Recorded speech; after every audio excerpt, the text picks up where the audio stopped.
Before we go on further into this discussion, I think just to give the audience a bit of a glimpse and understanding about the topic of the day, Sutan Puasa, and his importance to the history of Kuala Lumpur, we will present you with a short montage on the subject.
There you have it, ladies and gentlemen, a short montage introducing the subject of today's discussion.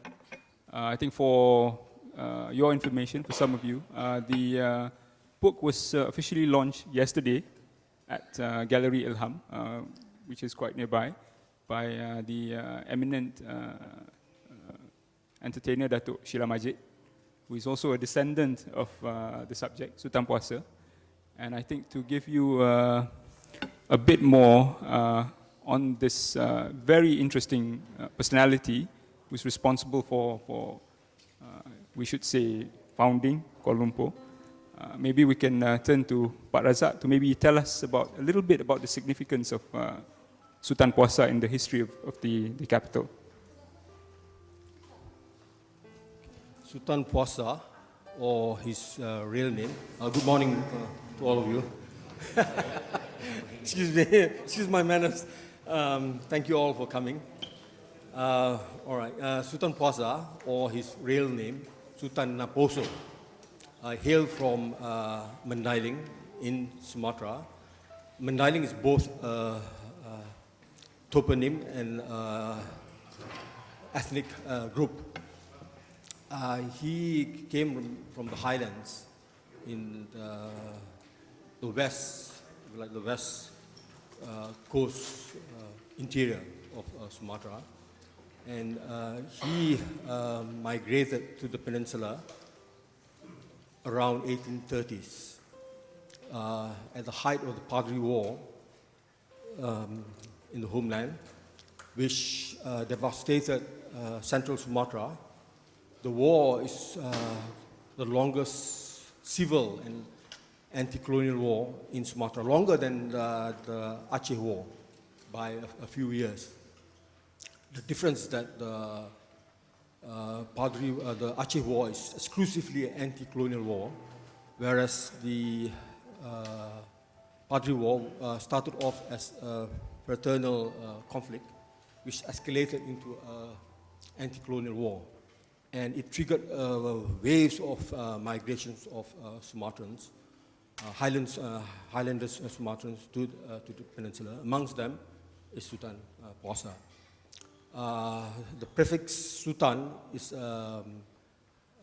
gentry honorific,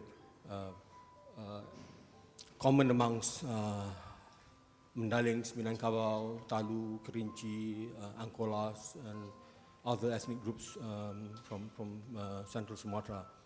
Of course, its origin is Minangkabau. Dato Hajeedar himself is of Minang extraction.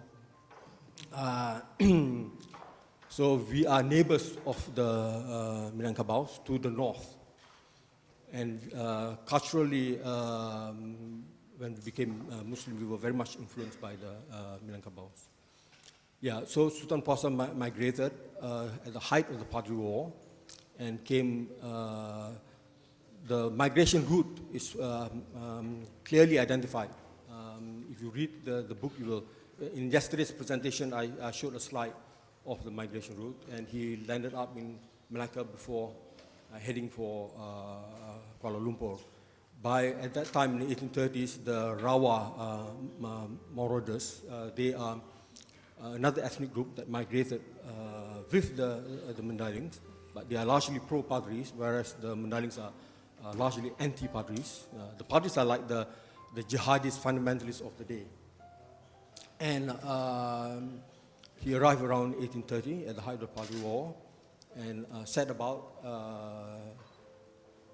KL was actually already there, known as Sungai Lumpur. So, but he set out to establish it on a firmer footings. And the rest of the story is, there's much to be told, but I think I should stop there. Thank you. Further, as we discuss as we go along, I think, let me now turn to Dato Hajeedar. I think the city that we have today, it almost bears no, I think, any resemblance to the one that was founded at the confluence of the two rivers in the Kuala that we know of today around Masjid Jamek. So maybe, I think, with the benefit of your own experience as a born and bred Kuala Lumpur son, and also, I think, the extensive work that you've done, I think, architecturally, town planning, and all those related disciplines. Maybe if you can enlighten the audience on how this city has evolved from that very early beginnings, like in the image of those Nipah roof buildings, to the urban landscape that we have today. I think Dato can. Thank you, Fazli. Assalamualaikum warahmatullahi wabarakatuh, and good morning to everybody. The context in which we are discussing stretches over 200 years. If you like to put ourselves into that timeline. Much have been said about the establishment of Kuala Lumpur, and there have been various theories as well as facts that has been put forward. And with this particular book that Razzaq has penned over the last 7 years, I believe, and I do recall that from time to time he talks to me because he thinks I'm one person who is passionate about our history and the development of this nation as it is today.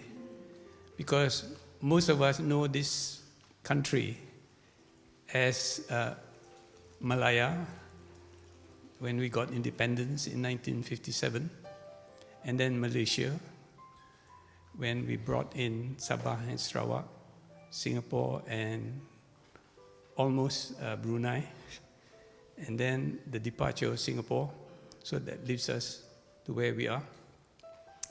But what is more of importance and concern to me, personally, is at the national level, we have to recognize the fact that no country has been built with the effort of just one community, but a series and several communities contributing to the development. So in that context, I have always believed that due respect and recognition must be given to most of our forefathers for their sacrifices and contribution to build anything, any community. And in particular, Kuala Lumpur, as mentioned by Fazli, I was born in KL. I grew up in KL, and I'm back in KL, having been away in UK for 7 years. You come back to KL, and then you have a better view and insight to the city and what it means to you that you wish to share with the others. So this is where my position is.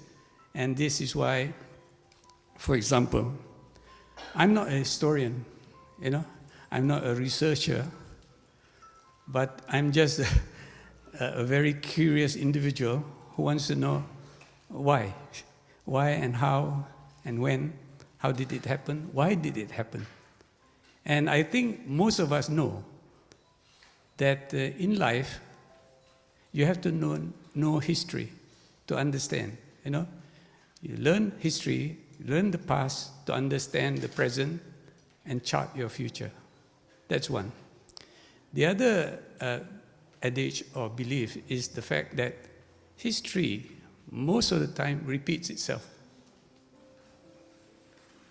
I want you to remember that. History repeats itself. And what Razzaq has done in his book is the compilation of all the information and facts by way of documentation, facts by way of photograph. And everybody knows a photograph tells 1,000 words, and a photograph will not lie. Unless with today's technology, you can fake photograph and you can superimpose images over other images and things like that. But notwithstanding all that,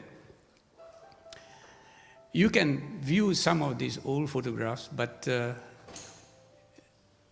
the onus is on you to decide which is the one to be taken in or stored, as well as to be repeated or discarded, or just kept in the back of your mind until the time for it to come out again. Yeah? So KL, my own short history, I was born here in KL on the Court Hill. What was known as the Court Hill today is the Maybank headquarters. And that was the police courts. And my dad was assigned to the police force, and he had his quarters there, and I was born at home, I think assisted by a bidan, you know, then when Tung Ching Hospital is just down the road, but no, tradition, I suppose.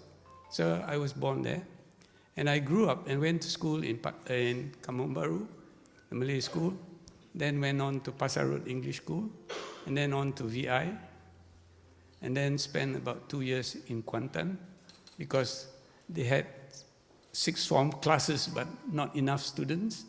So I brought 5 other friends, Malays and Chinese friends, to Kuantan to do 6th form. Things like that. Then, of course, you go overseas. So, of course, my chosen career is architecture. And in my exposure in the United Kingdom, I was exposed to the Civic Amenities Act, which covers heritage and how to look after your heritage. And this is why, and during that time, I did help document some of the old towns, you know, market towns in Sussex and places like that, and got interested in this. So when I came back in 1973, I was shocked to see some of those familiar buildings, landmarks in KL were no more there. And some were in the midst of being destroyed, you know? And some of the buildings, like the government buildings, and there were warehouses where KL, no, not KLCC, where Dayabumi is, yeah, was the north, yeah, the North Goods Yard, because that is the development of our commerce, and goods came by train and things like that. So all those things were gone. and slowly going. And then at that point in time, there was only the Antiquity Act. And Antiquity Act does not cover historical buildings and things like that. So they talk about ornaments, antiques and things like that. So Dato Ar, I think, was the director then. So we had a big problem trying to convince him to please preserve some of these buildings. He says, we can't do that. Even the government is destroying some of our buildings then. They're replacing some of the colonial buildings with. So I took issue with that and wrote 2 articles through the Majalah Architect to argue for the need for conservation, because that whatever we conserve and whatever we have records our historical development, and even that was complicated enough, let alone the issue of the founding of KL. So if I come, can I come straight to this topic today of who founded Kuala Lumpur? Last year, there was a forum at the UKM by ATMA, and organized by ATMA, and they pitched Tan Sri Koo Kay Kim with me to discuss this very topic. And I thought it was quite a challenge for us to argue. But because there are no facts that we can offer at that forum to say who else. And questions have been asked. Kalau bukan Yap Aloy, siapa? So I said, I don't have the answer. But maybe there might be an answer, because I know somebody is writing about this and doing a lot of research. And yesterday was the official launch of the book. The unofficial release of the book was during the World Urban Forum recently, which was an international event, and I got my copy then, because I've been wanting to know what are the points that will support this. So anyway, so this is what we have. It started from a sleepy hollow, there's one description that Kuala Lumpur was a sleepy hollow, and Lumpur, wherever they landed, of course, if you have been playing in the river, which I used to you, when I was younger, Sungai Bonus, which you don't see anymore, it's a culvert now. Behind IJN, between IJN and these other high-rise apartments, that was Sungai Bonus, and that was my Mississippi. I had my racket there. I go across. I tumbang the pokok in order to cross without taking off my shoes. Because you figure out things as you go along. Anyway, so as KL grew, the administration was more formalized. I think if you read the book, you will see that there was some sense of administration within the community in 1800s. 1830, there was administration. There was, because prior to KL being inhabited by the migrants and others, there were already people here. The orang asli, the Temuang and other tribes were here. And can you imagine that they don't have any form of order within their community? Of course not. They have some sense of order and law within them. It may be tribal, but they had some sense. So with the advent of the migrants who had better exposure to administration and reason for migrating, I use the word hijrah. Hijrah. When you migrate, you don't just migrate. You migrate from a position of unhappiness or whatever it is to a better position. You always want You migrate because you want to improve your lifestyle, your life values and things like that. So that was the purpose of migration. And this is why I took exception to some remarks saying that, migrants, negative remarks against migrants. It should be positive. It should be positive. This is the other way around. If the migrants didn't come, there is no nation. And again, just to share with you, recently I was referred by the Kementerian as a resource person for formalizing the dasar kebudayaan kebangsaan, And I was very strong in my view that it should be all-inclusive and every one of us are the product of our ancestors, like it or not. And I posed the question to everyone, and I will pose the question to this audience today also, that ask yourself, when you were carried in your mother's stomach, did any of you had the choice of where you wish to be born? And the answer is obvious, isn't it? No, we never had that choice. So we were born here. And this is where our country is, this is where our life is, our culture is. And if you want to excel, this is where you need to excel. If you want to share your contribution, this is where. This is the country. It's only 60 years old, So it is being transformed in a very rapid way. By comparison, the amount and volume of work we do, new works, physical, the changing of our landscape, is the equivalent of the total of works done in Europe, for example, per year. That's how much building we do and rebuilding. But at what expense? At the expense of destroying our own heritage and culture. Because otherwise, we will all be universal. KL will look like New York, Melbourne, Sydney, or wherever. There's no character.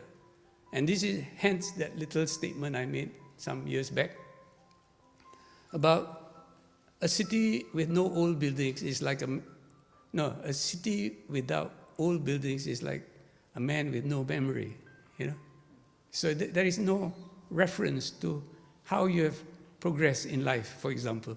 And this is why, by preserving some of the historic buildings that we have, hopefully our people, the future, present as well as future generation, will have the sense of not only belonging, but sense of achievement. Because the achievement is not done by just one generation, by several generations. And hence, this book, I keep on referring to the book, because this book has tortured my my mind, because every time you read, you want to cross-refer. Yes. Yeah. And it is made easy because he's got these references. And for every chapter, there are about 100 references, at least 100, 190 references I saw. He's not just speaking out of from the air. I mean, it's a properly documented thing. I can never be like him, because my attempt at writing my own biography, it's been 12 years. But no, it's still in progress. But anyway, so we see what KL is. Everybody knows, and the whole world knows that we have the tallest twin structure in the world, and that hasn't been overcome for a long time. And now we are about to have there's Mulia, yeah. And then soon we will have Warisan. No? Are we going to be just obsessed with look at me, or look at me, and you forget the ground, your feet, what's at your feet? You can trip on some of your history. And this is my concern, and this is why I've been championing this or arguing. I know it's a losing battle. I gave the analogy of going to the beach and trying to take sand and bring it up from the beach to land, because as you carry the sand, some of the sand will slip through your fingers anyway. And this is what has happened. Just around here, we've lost Bok House.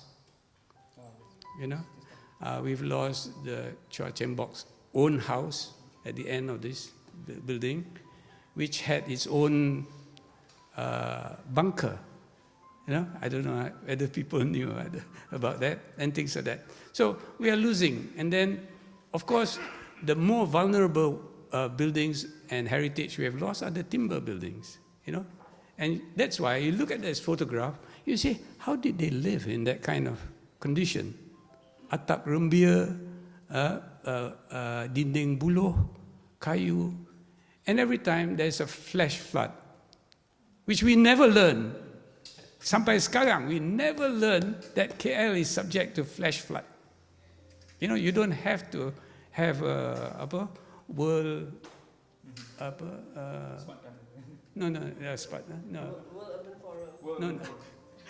to tell us that. Most of us have gone through that, and some even get your cars stuck in the flash floods and things like that. But we never seem to learn and address it. You know, we are always diverted to other interests, like making a name for ourselves for sometimes for the wrong reason. You know, so this is the anxiety that I have with regard to the urban landscape. If we lose that, we will not be able to identify ourselves. Especially, I got a lot of my colleagues who come from different backgrounds. So even among the Malays, you know, there are the Mandalings, there are the Minangkabaus, and a lot of others. So Javanese. So okay, I'll stop there before my wife gives me the sign. Thank you, Dato. I think you raised I think two pertinent points there. I think one is the issue of the flash floods.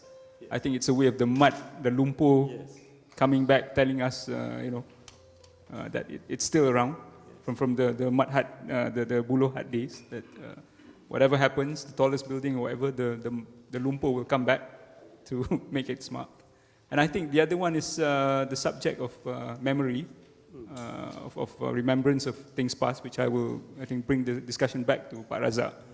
That for such a pivotal figure, for someone who was actually there to bring this community up from a small settlement to kind of a proper ordered beginnings of urbanity, why is there this historical amnesia about Sutan Puasa?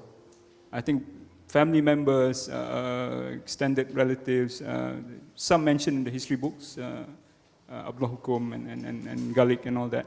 But today, it's quite telling of the fact that there is not a single street or a single building that is named after him, whereas maybe some of the other relatives are a bit luckier, maybe Gajalang, Dato Ar. But for Sutan Puasa himself, there is almost, you can say, except for the history books, there's no memory of him, that he was here. So maybe we can delve a little bit into that, perhaps. Right, historical amnesia. Let me come back to his name, Sutan Puasa. Obviously, it's a corruption of Sutan Naposo, and it has nothing to do with the fasting month of Ramadan. As one smart aleck writer suggested, obviously it's a corruption of his original name, Sutan Naposo. The Mandailing migration to Klang, just bear with me for a while before I address the issues Fazli raised. It's a grand tradition called Pai Kolang, literally Go Klang. And this has been going on for centuries. In other words, the Mandailings and the Rawa, the Minangs have been coming to the peninsula. The Minangs even longer. By one account, since the 15th century. So that's why Negeri Sembilan is ancient polity. According to archaeologists, the migration was even prehistory. And there was equally cross migration from the peninsula to Sumatra. So you will find peninsular place names in Sumatra itself. And I have to point out that this is the, if you like, the Malay-Indonesian orbit. It's not, culturally alien to us. And for example, why did the Minangs, Minangkabaus, or the Mandalings and other central highlanders, Sumatran, chose the west coast of the peninsula? So they had foreknowledge, which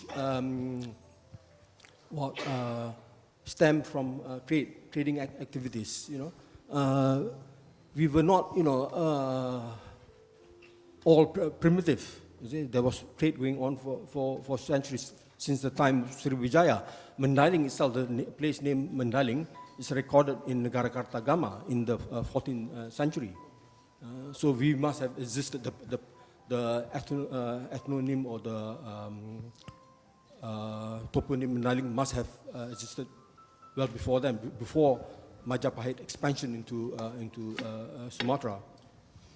But the Mandalings never originally called themselves Mandalings, because there's no need, there's no necessity. But when they came into contact with others, culture groups, and when they asked who are you, where you are from, then only then this identity was forged. Our identity was more based on our ancestral home. So the term that the Mandaling uses is Bonabulu, your ancestral village. So if the condition of being Malay is having a Raja, in the case of the Mandalings, the condition of being a Mandaling is to have an ancestral village. You must know your ancestral village, where you come from. That's the difference. Because, the Mandalings, like Sutan Puasa, he's a gentry, but he's not royalty. I have to point this out, even to Mandalings. Okay? We are not royalties. Okay? My Mandaling name is Namora Sende Lubis. I'm a direct descendant of Raja Billah, but I'm a Mandaling nobility. I'm an aristocracy, but not royalty, because we never had a sultan. We were led by rajas. Our rajas are not royalty. Okay. As for Sutan Puasa, when he arrived in Sungai Lumpur, he was not terra nullius. The Tumuans were already there. The Mandalings, if you like, entered into an understanding, a contract, if you like, with the Tumuans, and we kept to the left bank of the river. And this, if you like, social contract has been in existence since the time of the Malacca Sultanate, and it was respected. So it was ordered. There was a adat, and it was an ordered community.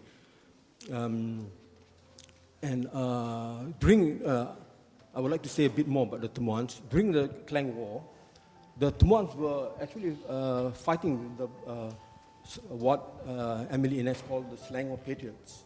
These are, including the Mandalings who fought for the sovereignty of Selangor against British intervention and occupation.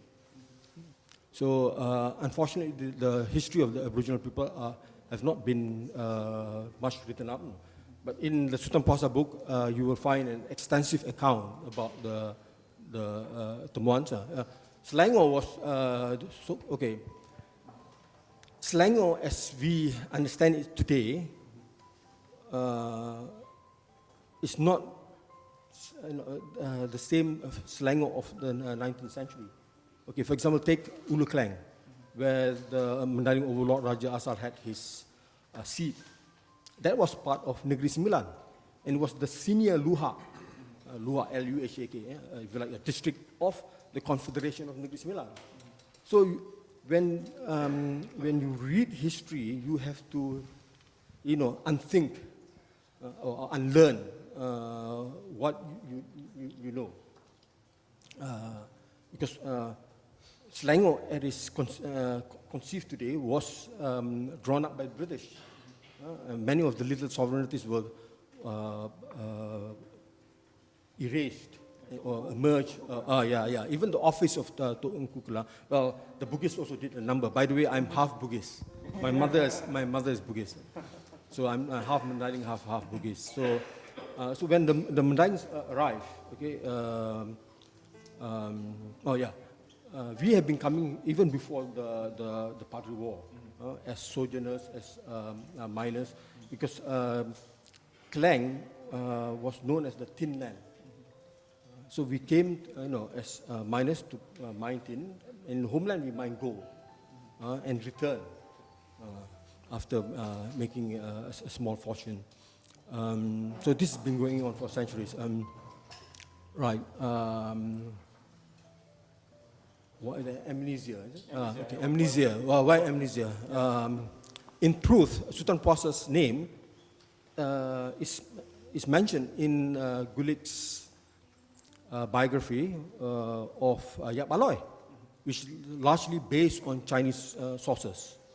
In fact, sorry, not Gulick, Middlebrook, excuse me, Middlebrook, which was published posthumously in 1951, in other words, before independence. How it got into the history books, I didn't go into that, but it did. That Yap Aloy is the founder of Kuala Lumpur. But nowhere in the Middlebrook, if you read it, please read it, Middlebrook's biography of Yap Aloy, nowhere did he suggest or propose Yap Aloy as the founder at all. The closest he came was to suggest, in question mark, that Hugh Siu, the first Captain China, was the founder of Kuala Lumpur, on the basis that he was the first Chinese arrival. But that go against the very grain of his narrative, because in his narrative, based on Chinese sources, Sutan Puasa was already there. In fact, it was Sutan Puasa who invited Hugh Siu and Aziz Kledik from Lukut to relocate to KL. And they set up mining operations in Ampang and set up shop in KL. So all I can say is that this notion, this idea that Yap Aloy is the founder of Kuala Lumpur is a colonial narrative. That's why yesterday I said we must, as a people, as citizens of Kuala Lumpur, champion that Sutan Puasa is the founder. And that's tantamount to national liberation from a colonial narrative. And it's doing justice to all. Because, okay, justice, in the way I understand it, is to everybody will have their rightful place. Okay? Raja Abdullah Hukum, even Yap Aloy. But the rightful place for Sutan Puasa, and I think I've argued this case convincingly, I hope, is the founder of Kuala Lumpur. And you, as I've said yesterday, and I would like to reiterate this, that we mustn't leave it to the politicians. We must take ownership of this to get Sutan Puasa recognized as the founder of Kuala Lumpur. And we, as the people, the citizens of this great city of ours, although I don't like what it has become, get Sutan Puasa recognized, and in that we achieve freedom, liberation, independence from what is colonial knowledge. I've even gone further than Middlebrook. I've identified the beginnings of the idea, the notion that Yap Aloy is the founder, to a colonial official. It's from 1880, from the point when the British transferred the capital of Selangor as the British conceive it from Kelang to Kuala Lumpur. And I have to point out that the Sumatrans would not have called Kuala Lumpur, Kuala Lumpur, because the preferred term for estuary in amongst the Highlanders Sumatran for an estuary is not Kuala. Yes, Muaro. Okay, that's the Sumatran term, Muaro. In Malay, it's Muara, like Muara Takus in Tampa. There's so many Muaras. We do not call a Kuala estuary Kuala, but a Muara. Okay, in the course of Sutan Puasa and their migration to the peninsula, I must say this before I forget, my train of thoughts. When they arrived, when the Mandalings arrived, they arrived by the hundreds, if not by the thousands. And this posed a direct political threat to the regime here. It was not intended, but the sheer numbers, the same with the Bugis. Okay, because I'm half Buddhist. Okay, there was a war in South Sulawesi, and the Bugis kingdoms were conquered by the Dutch in alliance with led by Arun Palaka, and they migrated by the hundreds and the thousands because they also had foreknowledge. Because they've been trading for centuries. We mustn't assume that, they randomly chose, But of course, the Bugis diaspora is far more extensive. They were all over, unlike the Sumatrans. The Sumatrans are largely, concentrated, migrated to the west coast of the peninsula. But the Bugis diaspora was all over, and some of them came to Selangor. And when they arrived on their famous pinisi ships, which were used earlier, much earlier. So this story, you have to read archaeology, like Professor John Mixick. He has proved conclusively that Singapore existed well before Raffles. Okay, and Singapore was compelled to rewrite their national narrative, their national history. And it took him 20 over years. Okay? So I'm friends with John Mixick. So that should be replicated in the history of KL.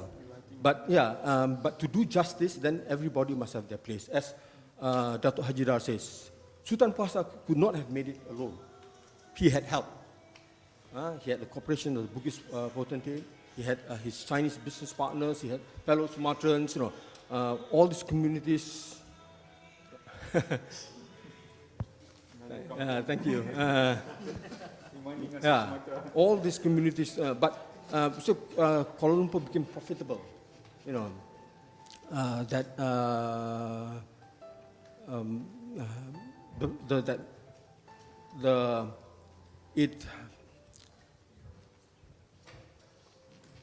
knowledge that Kuala Lumpur was producing tin came to the notice of the agency houses and the Swiss merchants who lobbied the colonial government to intervene into the so-called Malay states. This very idea of the Malay states is of colonial origin.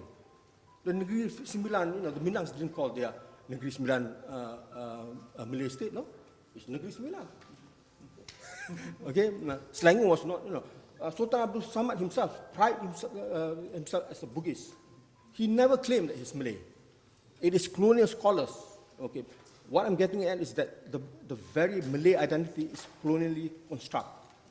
Okay, at the height of this pro-Malay policy in the 1930s, in the census, okay, they realized that by the 1930s, the indigenous people and if you like, the migrants from the Dutch East Indies were outnumbered by the Chinese, multi-fold, okay, and this happened under their watch.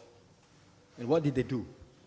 They manipulated the census and they reconstructed the identity and classified all the Sumatran migrants as Malays.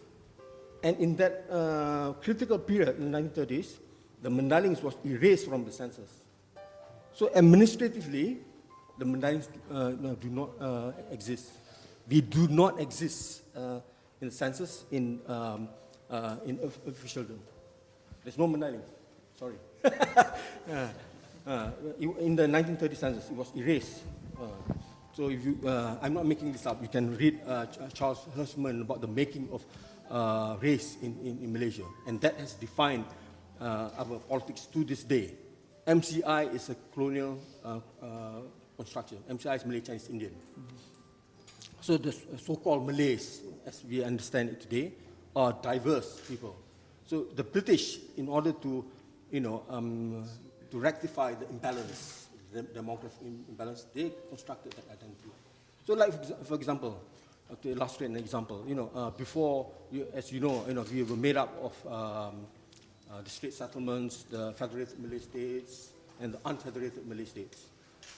Before the unfederated Malay states joined the federation, they were not Malays; they were foreign Malays. But when they joined, they were reclassified, and this is social engineering. Okay, have I addressed the social amnesia? Somewhat. Okay. Right. So as a reaction to Yap Aloy as the founder, the Malay nationalist historian, Buyong Adil, by the way, he is Rawa. He's a Rawa. Wrote the Slaying of History. It's a nationalist narrative as a reaction to colonial history, claim that Raja Abdullah is the founder of KL. And this was used as by Malay nationalists, especially Pemuda UMNO youth, to unseat Yap Aloy as the founder, from excise him from the textbook. And this only happened in the 1980s, but there's no basis to it. Okay, the author Buyong Adil actually, if my memory serves me right, he didn't make reference to the only indigenous source on slang history that I'm aware of. That is originally was called Kenangan Selangor, and then when it was republished in Romanized Malay, it was called Pesaka Selangor by one Muhammad Amin, a Selangor state functionary, where he states Raja Abdullah menjadikan bandar Kuala Lumpur. Literally translated, Raja Abdullah made the town of Kuala Lumpur. But I have to point out that the term bandar in the 19th century and early 20th century connotes a port, like Bandar Kancing. So it's not as we understood it today, because the old word for a city is kota, Kota Melaka, Padang Kota in Penang, Kota Baru. The word and the word kota is a Sumatran term, although the origin is of course Sanskrit. So bandar is, as you know, is Persian, and it came later, and it evolved. Now bandar is more fashionable than kota. Okay. Right. I was saying that the Sumatrans would not have called Kuala Lumpur, but Muara Lumpur. But what has emerged from the Middlebrook papers? Okay, I was fortunate. Professor, I always get the Sharon Carsten. Yeah, Sharon Carsten. She is a sinologist. She studies the Hakka. Okay? She endowed me the Middlebrook papers. Believe it or not, apparently the Middlebrook papers are lost, and it was deposited at the Raffles Museum. I think Raffles Museum, deposited in Singapore. But fortunately, it's available in microfiche. But the hard copies are missing. So I don't have the original hard copies. I have photocopies of it. So Sharon Carson endowed me. She sent me a big box full of documents that she accumulated over in the 1980s at the height of this debate. Now, from the Middlebrook papers, emerged two transliteration, from Jawi, from the 19th century, from Sultan Samad to Yap Aloy. And in the letters, in the transliteration of the Jawi letters, the term used by Sultan Abdul Samad was Pangkalan Lumpur. Pangkalan Lumpur. Subsequently, the word Kuala Lumpur was used, but from my reading, the British colonial officers were not, was the one responsible for recognizing it as Kuala Lumpur. So they problematized the name Kuala Lumpur, but Kuala Kubu Baru is also in the interior. It's called Kuala Kubu Baru. Kuala Kubu, no, the old Kuala Kubu. Before the dam. Yeah. So Pangkalan, and it would make sense that the Sumatrans would have called it Pangkalan, because when they were migrating on the Rokan and Siak rivers, they would have come across Pangkalan, right across, which were the stapling post, the staging post, the river entrepot, the tax station where they unload goods and commodities and people, and run by rajas, by chiefs, by even sultans. So, and furthermore, locally here in the peninsula, old Klang is Pangkalan Batu. There's even a Pangkalan Batu here before, where the river Batu, Pangkalan Batu. So Pangkalan is not, what, a strange word. No, it's a logical, term that they would have used for Kuala Lumpur, Pangkalan Lumpur. And okay, historians in the past also problematize. Okay, if the issue about the founding of Kuala Lumpur has been debated for almost 1 century, the issue of the origin of the name of Kuala Lumpur has been debated for almost half a century. Can you imagine? Half a century. But when John Anderson visited Kuala Lumpur in 1880, he published his account in 1820, and he listed the place names that he visited. He sailed up from the Klang Estuary upriver, and one of the place name is Sungai Lumpur.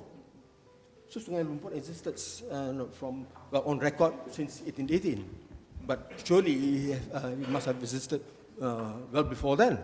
And then another map that I've dug out is a map of Kuala Lumpur at the height of the Klang War, where it's clearly shown River Lumpur, Fort Lumpur, okay? Lumpur, Lumpor, Lumpur. So there was River Lumpur from 1818 earlier, right down to 1870s. But after the Klang War, it would seem that River Lumpur changed its name to Sungai Gombak, River Gombak. How did that come about? And there are accounts of the existence of River Lumpur. Even it was mentioned as late as 1950s. I can't remember. He wrote about place names of Malaya. Abdur Razzaq, thank you. My content editor. Her memory is better than mine. So I think that's all for now. Thank you. Thank you, Pak Razzaq. I'm sure by now there's a lot of questions coming from, I think, some curiosity welling up, I think, amongst the audience. Perhaps, I don't know, Dato, we can open up to the audience to maybe pose questions to Pak Razzaq and Dato Hajeedar related to the book, or maybe the larger urban history of Kuala Lumpur. We can have the first question, please. Oh, yes. Jen.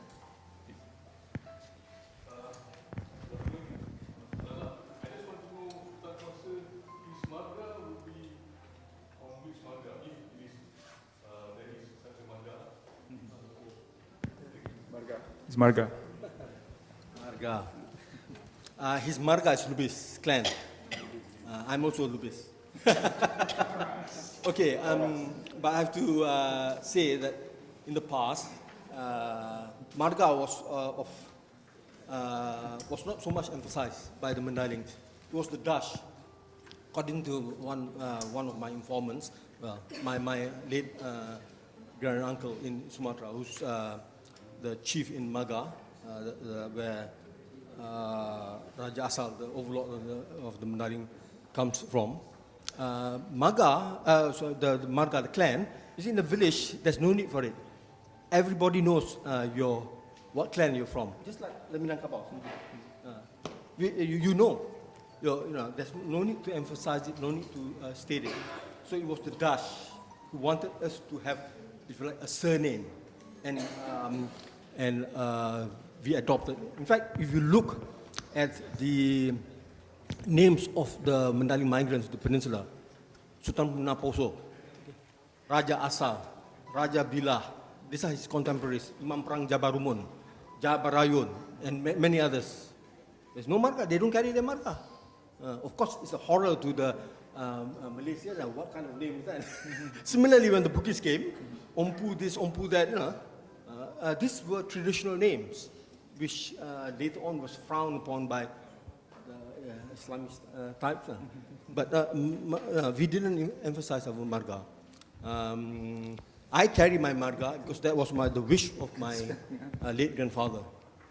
He wanted me to carry my clan name.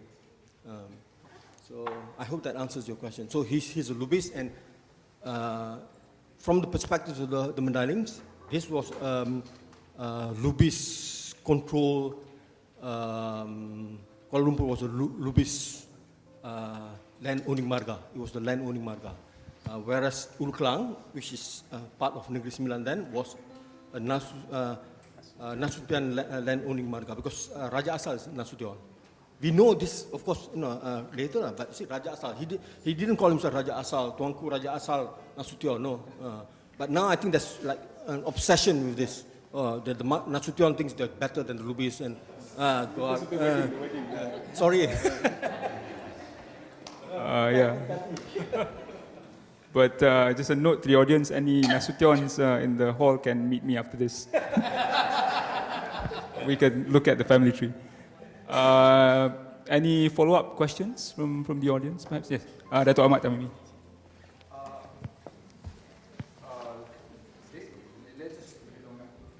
We found out the latest trombo I looked through yesterday. There's two Sultan Apostle named incurred. But this, the other one from Kota Nopan, Panabosi. The first one is Sultan Apostle, but there's no, tak ada anak-anak lepas tu. But the other one, Sultan Apostle, there's got a lot. So which Sultan Apostle is yang datang ke sini? Itu yang we are so curious. Thank you. Dr. Siti pun ada. Sama soalan.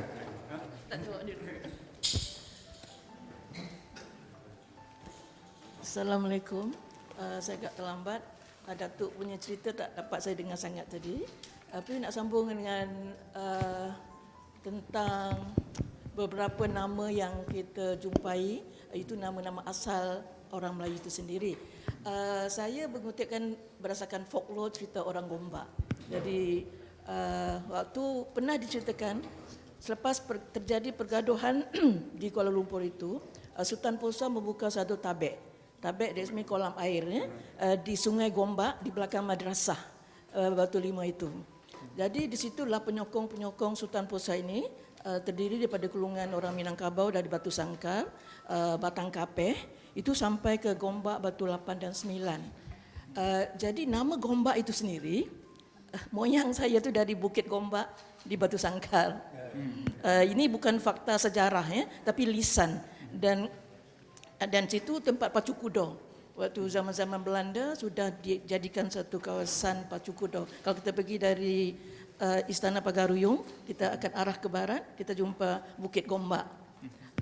Ataupun dari lisan yang lain, orang Minangkabau selalunya ada jambol di kepala. Dia juga disebut Gombak. Ini lisan, tradisi lisan ya. Jadi diberikan juga nama kampung kami, Batu Empat Suku, cuma disebut Batu Empat Suku. Jadi waktu Dewan Bandaraya nak mensahkan perbatasan antara Kuala Lumpur dan wilayah Selangor, ditanya pada orang kampung, apakah nama kampung anda? Jadi, ya kampung kami ya di Gombak. Tapi ditanya lagi, akhirnya pada tahun 1928, Sungai Gombak banjir, Kita ingat Kuala Lumpur pernah banjir pada tahun itu dan masuk ke kawasan-kawasan anak-anak kecil itu, iaitu dipanggil bonda. Kalau bahasa Minang kan bondo, bandar. Kita ada bandar di Aceh, kita ada bandar di Melaka. Tadi Bapak mengatakan bandar itu macam pelabuhan ya. Jadi sungai Gombak yang mengalir daripada Batu 12 itu, orang-orang asli yang asal di situ mengikuti jalur sungai Gombak dan mereka berdagang sampailah ke Muaro tadi. Dan bagi orang Batu Sangkar ini, masjid simpang Sungai Gombak dengan Hulu Kelang ni kita panggil Pengkalan Batu. Jadi nama-nama itulah orang Minang datang dan Sutan Puasa memberi arahan secara tidak sengaja siapa yang ingin membuka di pesisir itu. Jadi di Sentul sekarang ini dulu ada tin miner ya. Jadi juga itu salah satu kenapa kampung kami banjir langsung dipanggil Bonda Dalam. Jadi namanya Bandar Dalam. Tapi pada tahun 2020 kami sudah mengadu pada Datuk Bandar sebab kampung kami ini didatangi tokoh-tokoh ulama dan tinggal di Sungai Cincin. Sekarang ada itu madrasah dan sekarang jadi dianugerahkan oleh Sultan Sulaiman untuk diterokai para ulama yang datang dari Sumatera termasuk orang Rawa inilah tadi. Persoalan kita sekarang ialah melalui nama-nama tempat ini kita dapat mengesani sejarah asal. Tapi kita menyatu, semuanya kita menyatu di Kuala Lumpur itu. Nama Kuala Lumpur itu kalau kita katakan tadi menjadi Kuala yang berlumpur kerana banjir dan disahkan pada kampung kami iaitu anak tali air iaitu bandar itu. Dan kita ada dari bandar itulah mengalir ke bawah menjadi kota besar. Kita lihat di situlah kemungkinan atau bukan kemungkinan lagi pedagang-pedagang luar datang. Jadi sudah ada penempatan. Sebelum Ya Allah datang, di Hulu Gombak itu sudah ada penempatan. Pertama macam Datuk beritahu tadi ada orang asli ya. Kena didatangi oleh bukan migran. Kata nenek saya, moyang kau berada di Payakumbuh, datang dari Banjarmasin, sadoai orang kita. Semuanya orang kita. Sebab ini adalah dunia alam Melayu yang tidak ada pasport, tetapi kita ada wilayah kerajaan-kerajaan besar. Sebelum Portugis kita ada kerajaan Melayu Melaka di situ, pernah didatangi oleh Jambi, Palembang ya. Jadi sampai sekarang kita cuba kembali untuk mengesahkan siapa yang membuka. Ya, di usaha buku yang dihasilkan ini satu cara kita membetulkan sejarah. Jadi buku sejarah kita ni harus diperbetulkan. Malangnya sejarah tidak diwajibkan di sekolah rendah, di sekolah menengah, hatta sampai di kampus juga hanya elektif saja.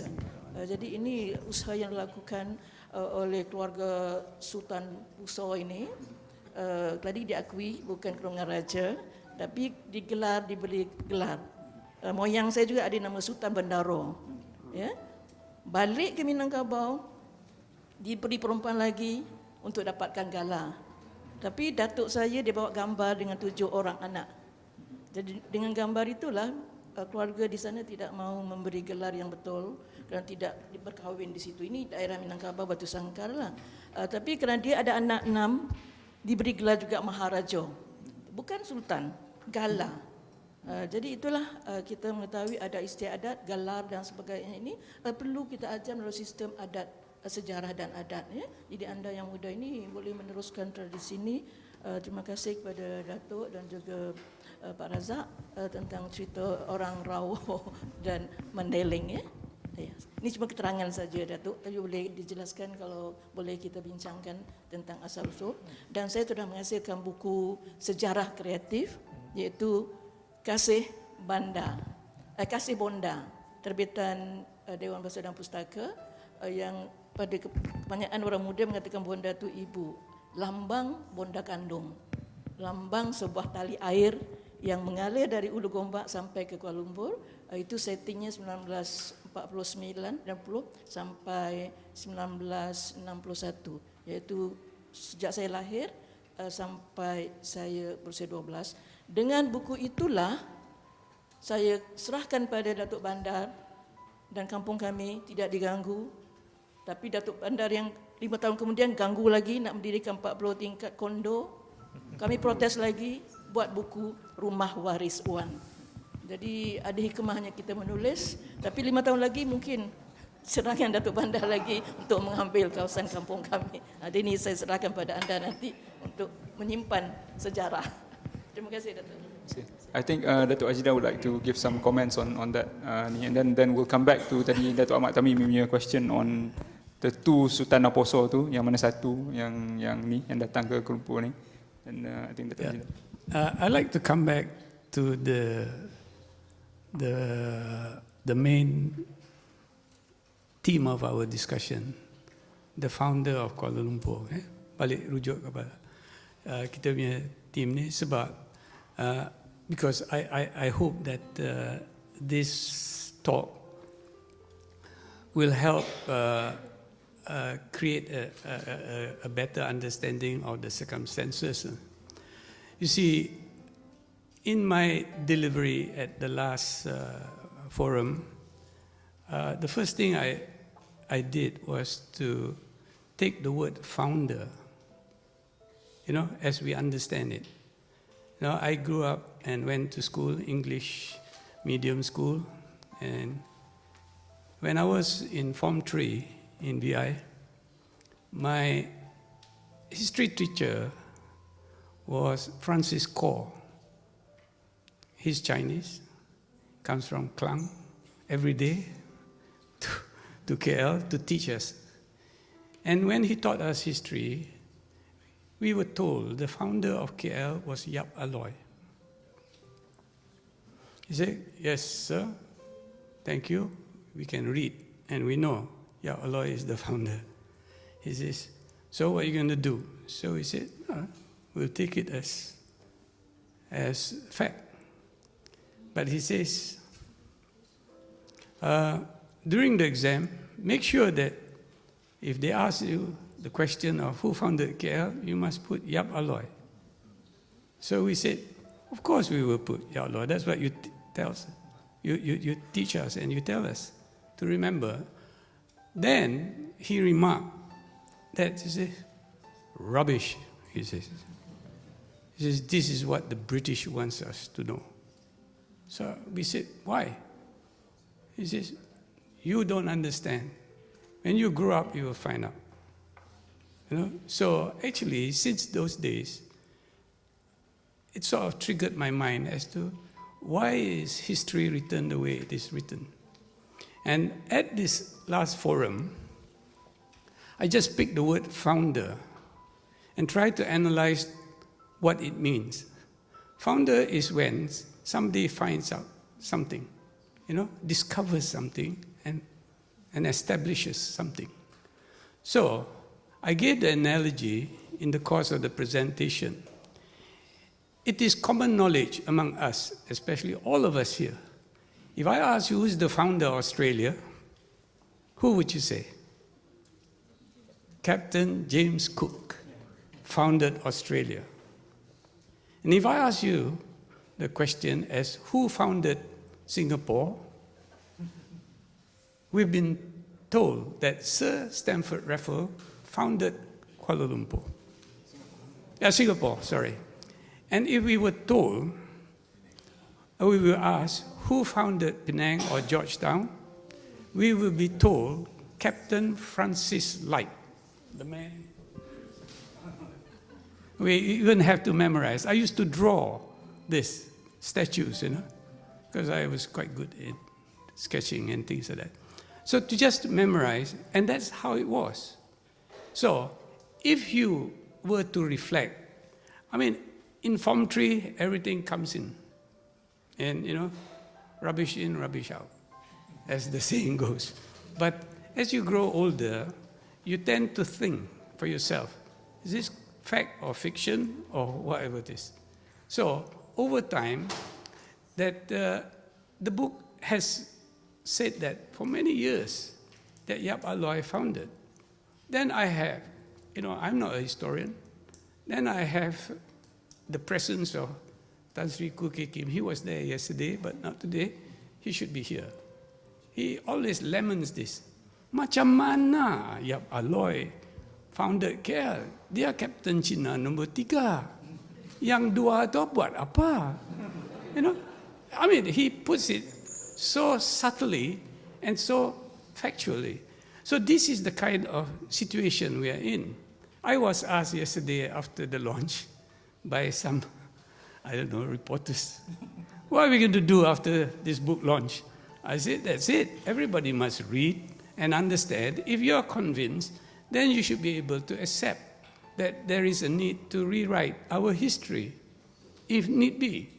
But otherwise, we just go on speculating about this, that, and the other. And of course, we also know the concept of the colonialism is divide and rule. I mean, that's also understood. And if you read the book, which I struggle to read, you will see that once upon a time, the British were not keen to participate in local issues. There were a lot of local issues in Selangor and in the so-called Malay states that they didn't want to. But because there was an ultimate motive of controlling the supply of tin, which is very well demanded because of the wars in Europe, they wanted the tin. And they changed. They changed the same British advisors in Malacca and Singapore, they changed their stance and said, oh, this is the time we go in there. We'll offer them the service. Of course, they are infighting. Infighting is quite common. As the Malays saying, adik-beradik pun bergaduh. What more between communities?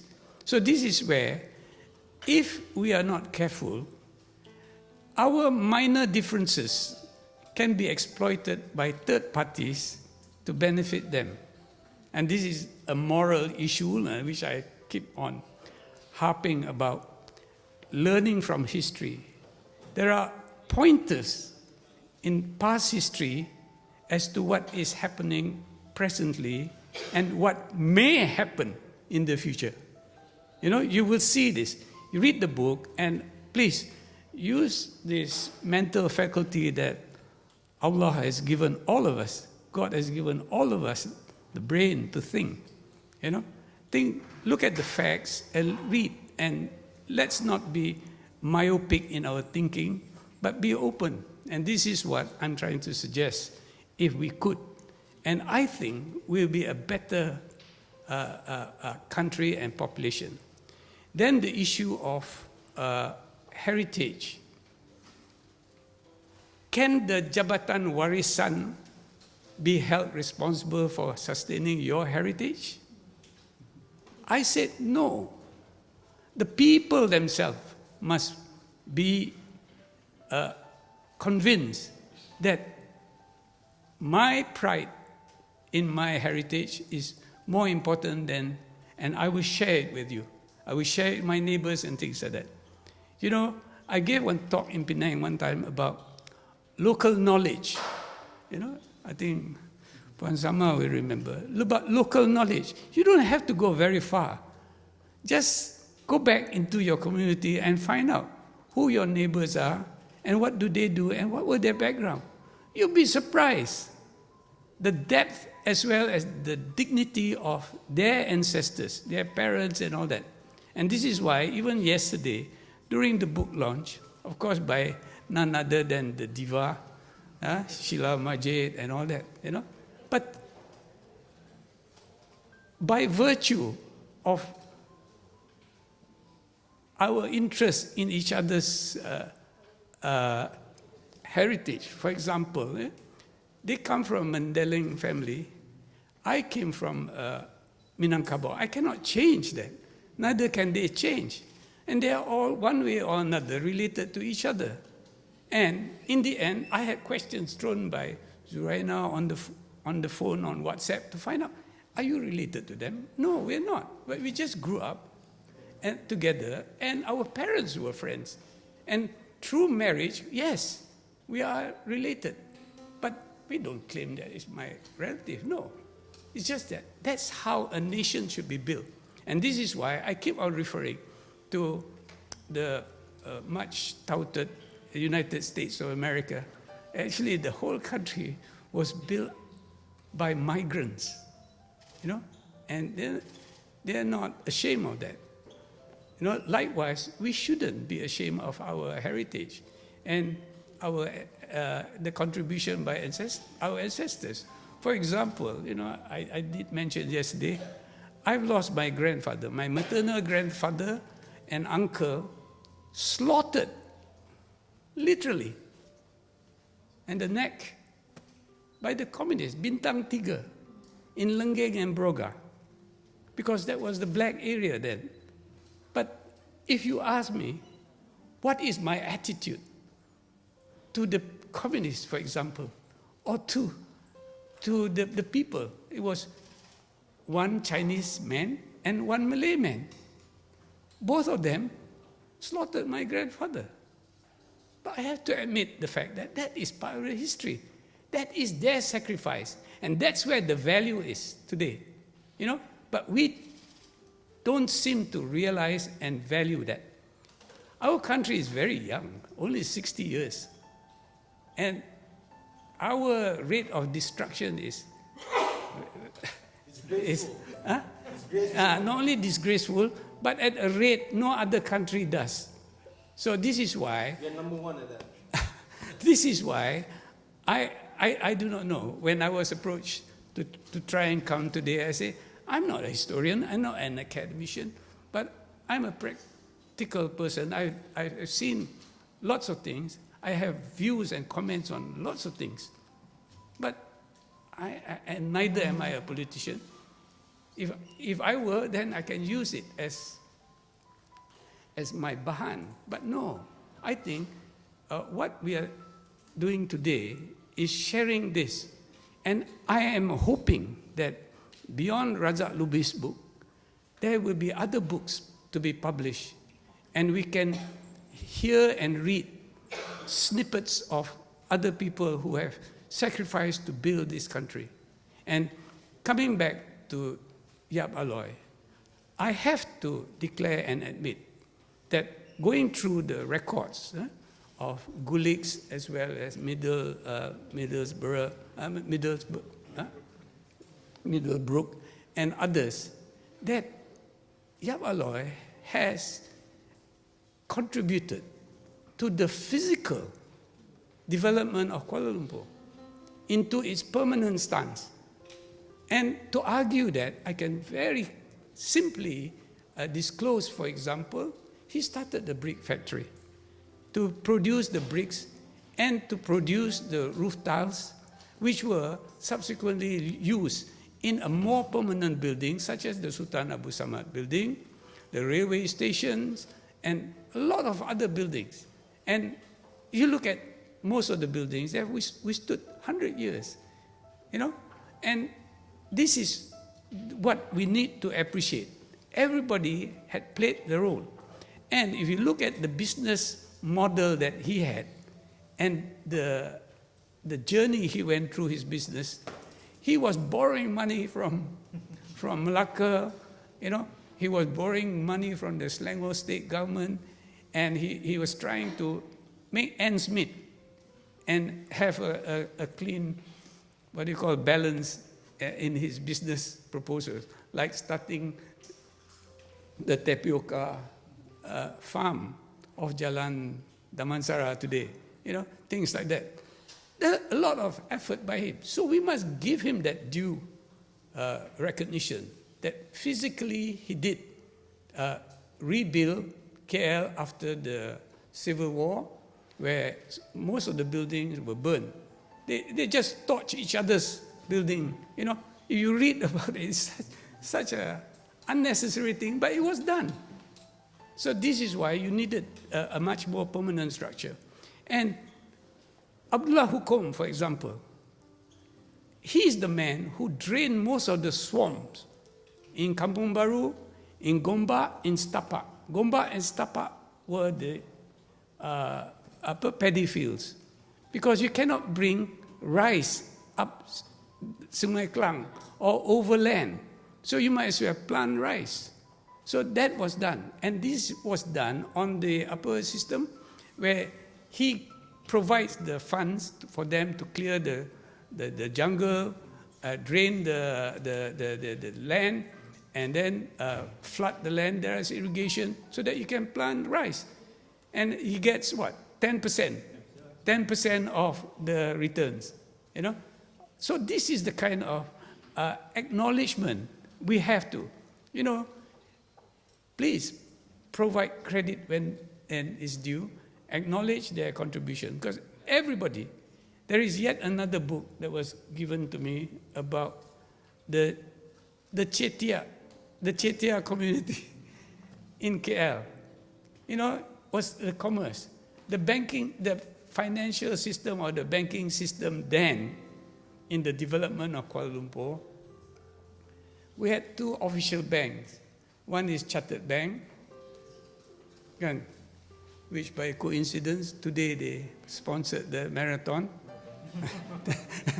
that forced me into a hotel, and OCBC. As the name implies, OCBC, Overseas Chinese Banking Corporation. So if you are an overseas Chinese, you are entitled to borrow and bank with them.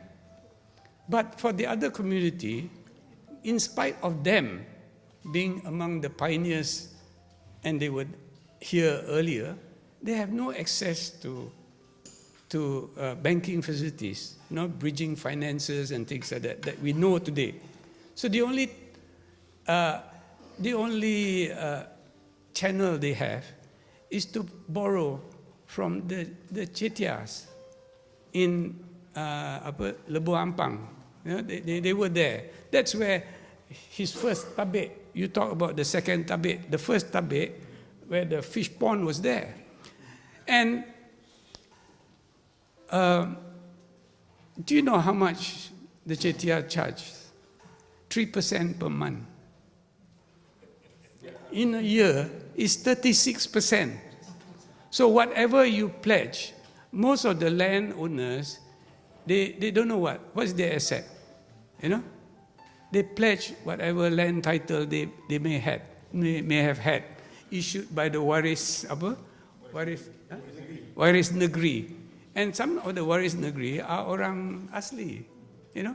They kata, okay, here, that's your land, so there's a little plan that says that's yours. So when they pledge the titles to the Chetia, they will keep. So they are unable to redeem them. So it goes stacked. You know, the Chetias are not interested in this paper, neither in the land. So what do? They put it in the market. Who can afford to buy such titles from the Chetia? It has to be someone who has access to Chartered Bank or OCBC. That's the history. So in the end, most of the titles have gone. We've not mentioned, there's one character, Nakoda Yusof. Nakoda Yusof, I think, talked to Mariana Isa. She's done the book on the naming of KL.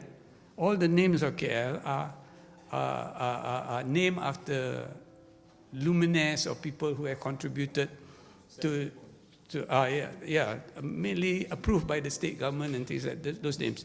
So, say for example, Nakoda Yusof, if you look at the old map of KL, and from very early, the confluence of Sungai Gombak and Sungai Klang, or Sungai Lumpur and Sungai Klang, the confluence at the apex and the triangle was always declared or noted as a Muslim cemetery. Tanah Perkuburan, you know, and it has been right up to 1900. So, among the owners of that land was Nakoda Yusof. He bought part of that land on that side because most of the people were on the left side. And this was on the right side. Just before kawasan Masjid India lah. Dulu Kampung Melayu, Jalan Melayu, Jalan Melayu. So, and that main road, Jalan Tun Perak today, was Java Street. And that's where the original mosque, as shown in the cover, the original mosque is where Giensing is today. So when they wanted to build the mosque in 19 something, 90 my historian.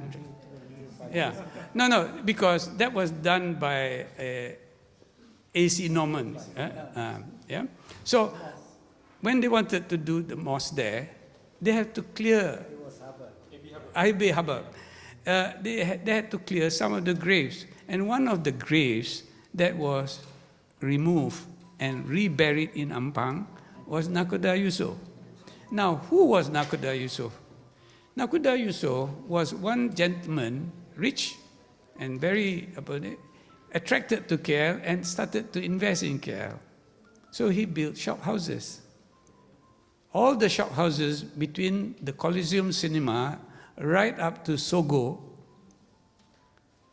and across the street used to belong to their family. 58 lots. Sorry? Yeah. So that is the kind of history which we don't know. But why have they lost this title and ownership? Because the system, religion, our religion, Islam, that pembahagian harta mengikut faraid is one of the things. Jadi, always, sampai sekarang, okay, that one I'll come back to. You see, because of faraid, you are supposed to apportion it. According to faraid, dua bahagian kepada lelaki, satu bahagian kepada perempuan. So kalau anak banyak, ramai, so what do? So everybody is so impatient, so they say, okay, kedai nombor 1, nombor 2, nombor 3, saya punya. You know, and the rest is one by one, everybody. So everybody wants to encash things. They want to convert it, monetize it. So they sell it. And again, who did they sell it? People who have access to banking facilities and borrowing. Again, see, that's how the transfer of lots and properties that went. Okay. So, and in the end, there's not much. I know some of the descendants, some of them are in my Masjid Bangsa, they live there. And, you know, one of them, Haji Ismail, was Light Photo Studio. I don't know whether any of you, opposite Sogo, there was a Light Si Nan Hong, Si Nan Heng on that side. And this side is, there's a shop. That was the last of the family shop that they kept. So, and finally it's sold also. So, the moral of the story is that we never learn from our history. Now, Kampung Baru is 100 over years, you know? And the issue of redevelopment of Kampung Baru is always obstructed by faraid again. And the claimants, the waris, the infighting among the... So, infighting is not uncommon. It has been there. And even now, today, the infighting is at a different level. We won't go there at all. But that is the situation. So this is why I think we, as the general population of the country,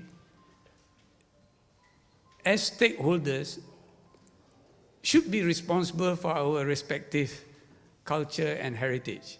In the same vein as what I've often compared, under the Civic Amenities Act of the British, a lot of the historic towns out there have been declared and maintained and sustained in its original context and function and beauty because it belongs to the community. And if you were to vandalize any of their buildings, they can citizen arrest you and charge you for defacing heritage. So unfortunately, the level of responsibility is not here. In spite of us today having a very specific and comprehensive National Heritage Act 2005, which is law. You can charge people for destroying buildings that are deemed our heritage. But fortunately, only the government buildings are left. The non-governmental building, private buildings, are all subject to monetization. You know, so it's sold. So this is, you cannot be over sympathetic and over emotional about other people's. Why should, say for example, that rumah, the old bungalow in Chowkit, you know, and they, Rumah Degil, later called Rumah Degil. Degil meaning very stubborn. Tak nak roboh, tak nak ni, tak nak, you know. So it becomes a big issue. So this is why, when it came to my attention and when they referred to me, I said, look, why can't the community look after their own respective? They're not poor people, you know. Some of these families that own a lot of this, just do it because out of respect for the sacrifices made by your ancestors. That's all, you know, as simple as that. And then it makes a better life. Because someday, in the future, people will ask, what did Hajeedar do for his city? Nothing. So, cancel his name. Habis. You know, we are fighting. I have not been very popular. So, every time I'm asked for a clarification on various issues, I always say insensitivity. I have only one word to describe. Insensitivity to what? To everything. To our culture, to our friends. You know, all you hear subsequently is that such a landmark is gone, or about to go, or allowed to be dilapidated. There's one building on Jalan Tun Perak, the former survey building, you know, just below the monorail track.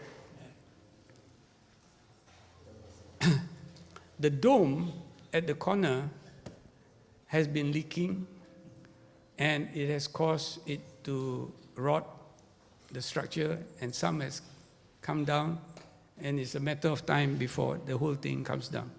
Instead of attending to it, everybody is fighting about, it's not your responsibility, it has been assigned to us, we will do it, but when? The habis Jahannam baru, where is it? Gone, you know? So we don't want that. And they say we need more money. Come on. Don't talk about the big money. Talk about the small money to sustain this first. Kan? Kalau kaki sakit, go and buy the koyok or what, tampuk dulu. But you don't have money to do operation. Knee operation, which is very popular now. You know? So this is the kind of understanding which I think our society lacks. Because we are too materialistic, unfortunately, and not romantic enough. Yeah, we have to be a bit more romantic. I'm sure you will recall, some of us here, you will recall where you met your wife, girlfriend, and things like that. It's gone, you know. You see? So this is the kind of values, but you can accept it is gone, because if you know what is coming up there, you know. If it's going to be a MRT station, so be it. But that's it. That's the lifetime of it.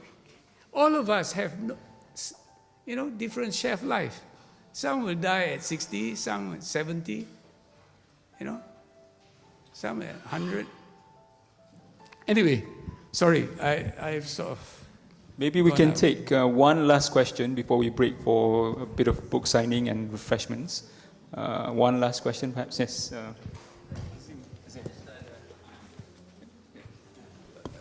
I know Lubis is not here, but the actual date, I've been reading the book, and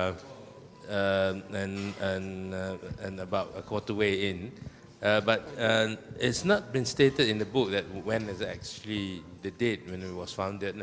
it says in general terms like we're saying it's 1930s. So shall we take that as an 1830s as a general date that it was founded? And after that, the other one I want to ask, I've been reading it and understanding history beyond or before the colonial period, it is 1500, 1641. The whole area, the Malay archipelago or the Indo archipelago, is all one area. So the migration at that particular time, I believe, is not, they won't say themselves that they are migrating. It's just that you are working in KL, I mean, you're working in KL, but you are from Kelantan or you're from Johor, and Sungai, I mean, Selat Melaka is probably as big as any sungai, like Sungai Gombak, you just cross, or Sungai Pahang, you just cross over. So only in 1824, I believe, that during the Dutch and the Anglo-Dutch agreement or treaty, that the boundaries were stated as Indonesia or the Dutch colonizer and the British colonizer. Otherwise, we were all, I think, were inhabitants of this great big Nusantara or the archipelago. So that's, I just want to say that, you know, that we were never really migrants, but people moving from one area to another. Maybe Dato' you'd like to say yes, about merantau culture. just to comment on that, you're right. And I have posed this question to the people that I talk to. I say, if you can imagine, you know, John Lennon selalu cakap kan, imagine. Look at the lyrics. I think most of us know John Lennon's lyric, imagine, there's no boundary. You know, just imagine there's no boundary. So before the political boundary of Malaya and Singapore and so on and so forth, Indonesia, what were we? We just move around. You know, this is why I am also taken by the fact that the Maoris in New Zealand strongly claims that they are from the Malay stock. And there is a Persatuan Maori Melayu. Yeah. I don't know. Guidin is here still? Huh? Yeah. I think he's one of the members. There he is. So he can highlight us on this issue. Forget the political boundaries, and we are all human beings interacting with each other, caring for each other, and that should be the case. You know, but it was all spoiled by the fact that there were colonial masters. They were fighting for our assets and resources, and that defines our present situation. Yeah, and recently, as 2 years ago, Tengku Idin and I plus others, we were in Lisbon. You know, we were in Lisbon, and of course, Lisbon is Portugal again. So cerita pasal the history of Portugal, the Portuguese control of Malacca, almost 500 years ago. You know, they took over, they exploited us, extracted all our so-called resources for the market from the various pengkalan that Pak Razzaq refers to.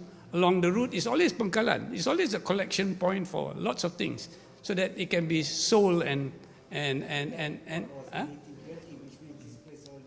Yes. So because of all that, we asked can't remember, our honorary consul, the Malaysian honorary consul in Portugal, who is a Portuguese, a lawyer by profession, and said, why are you not proud of Malacca? And yet you are very proud of Macau, you know? And this, Macau, the gambling king? Stanley Ho. Stanley Ho has casinos, hotels, just outside Lisbon, trying to remember. That's where the Formula One racetrack is also. You know, and they have very strong relationship with Macau. And we ask as to why. Why is that you're not proud of being associated with Malacca, Malaya, and Malaysia?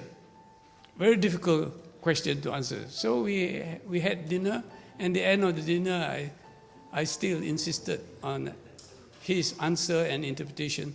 So his disclosure to me is that the difference between Macau and Malacca is that in Malacca, we were defeated by the Dutch.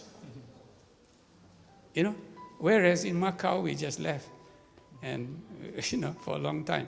So that's why they are friendlier with this. They don't want to, you see, nobody wants to talk about defeat. Nobody wants to be associated with failure. So that is the story. And to me, I can accept that, you know. And imagine 500 years ago, near event, we discussed it 500 years later to understand that how we were exploited. And I'm sure you all know about the man who circumvented the world.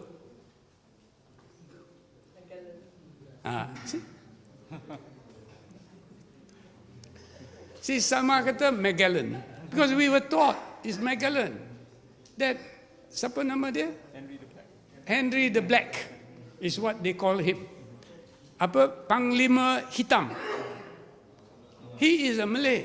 Awang hitam. Hitam awang ke awang hitam? Panglima awang kan? So that, why was he the man? Because he was the one who was able to continue the circumnavigation and complete it and go back to Portugal. Because the captain was killed in Philippines. So this is the kind of historical fact that has to be highlighted. You know, I'm not saying that. Let's do our home cleaning first, like Malaysia, who founded KL first, before we said who circumvented the world. You know? And there are a lot of other things. If you travel, you inquire, you will discover. You know, elephants. Elephant is so big, and they've never seen elephants in Europe. So to please the king of Portugal, the sailors and the ship brought elephants to Lisbon. Everybody was startled, you know, such a big animal, never seen. And the story was that the Pope was jealous. How come the king gets an elephant? I've never seen an elephant, and he gets an elephant. So they have to take the elephant by foot, by elephant feet, all the way from Lisbon to Rome, to the Vatican, to show what an elephant looks like. So this is the kind of historical context which we don't seem to appreciate, and why we are the way we are, for example, in our relatively new country. Okay, sorry. Thank you. Guidin, would you like to say something? Yes. My question is really short. I'm just wondering, how old was Sutan Puasa when he came? No, I was just wondering how old was Sutan Puasa when he arrived? How old was Ya Aloy and him when they were involved in the war? Because I know Ya Aloy passed away pretty young. I mean, could you confirm their age? I cannot conclusively confirm Sutan Puasa's age. He was a lad, a young man when he migrated. And as you know, Yap Aloy died in his 40s. Sutan Puasa survived all his contemporaries, except for, I think, Rajabila, who relocated to Perak. In my mind, there's no doubt as which Sutan Puasa, Sutan Aposo, who migrated here. And it's a non-issue. we know which Sutan Puasa is. Pardon? He's from Toba. Pardon? No, I'm not answering your question. Yeah. You have anything to add? Yeah. He came as a young man. Yeah. Because it seems like they were all teenagers when they were involved in the war. I wouldn't say they are teenagers, but as a young lad. Yeah. And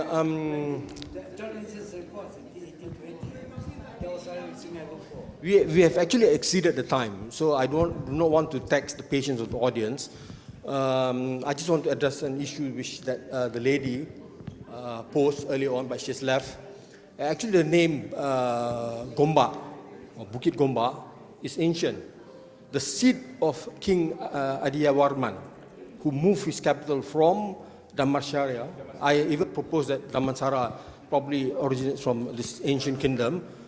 He relocated to the interior, to Minangkabau, and his seat is in Bukit Gombak. So that the name Gombak resonates, especially amongst the Minang. The Minang civilization, Minangkabau civilization, was already thriving. He's like superimposed on it, and later on it became Pagaruyong. As you know, Pagaruyong is an enclosure. So this is the brilliance of the Minang. I have a high regard for the Minangs. Is that they bersemanda with King Adiyawarman, and I will not go into that at length into that. The other issue that I would like to address is that we mustn't have this phobia about being migrants, pendatang. We are all pendatang, orang datang.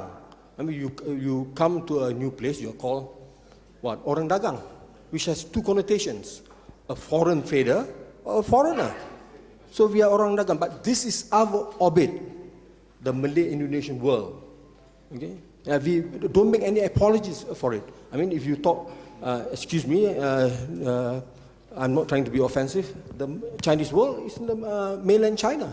The Indian world is in the Indian subcontinent. But this is the Malay-Indonesian world. And I have reservation calling it the Malay world, because that very term was introduced by, what's his name, the biologist Wallace. Huh? Wallace.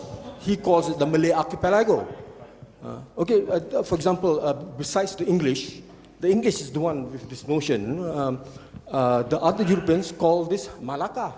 The whole peninsula was called Malacca. In fact, the people from the Dutch East Indies, when they refer to the peninsula, up to the 1960s, or even as late as 1970s, they call it Malacca. And it is shown in the old maps.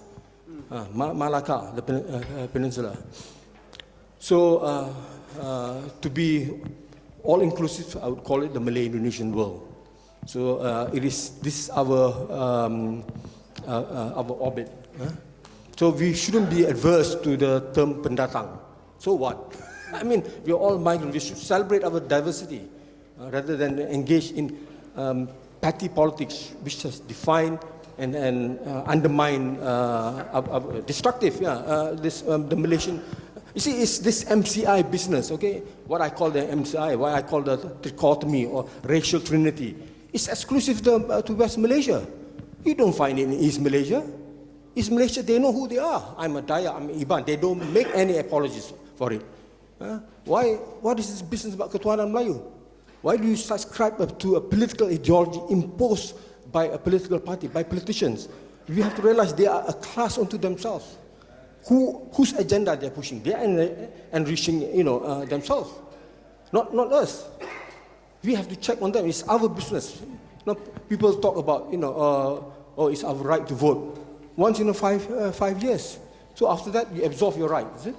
You should monitor your politicians. They're supposed to represent us, not represent developers and business interests. That's what's happening to KL, isn't it? It's in league. Politicians, whether of all persuasion, political ideologies, are in league with developers or bankers, to undermine our history, our heritage, our legacy.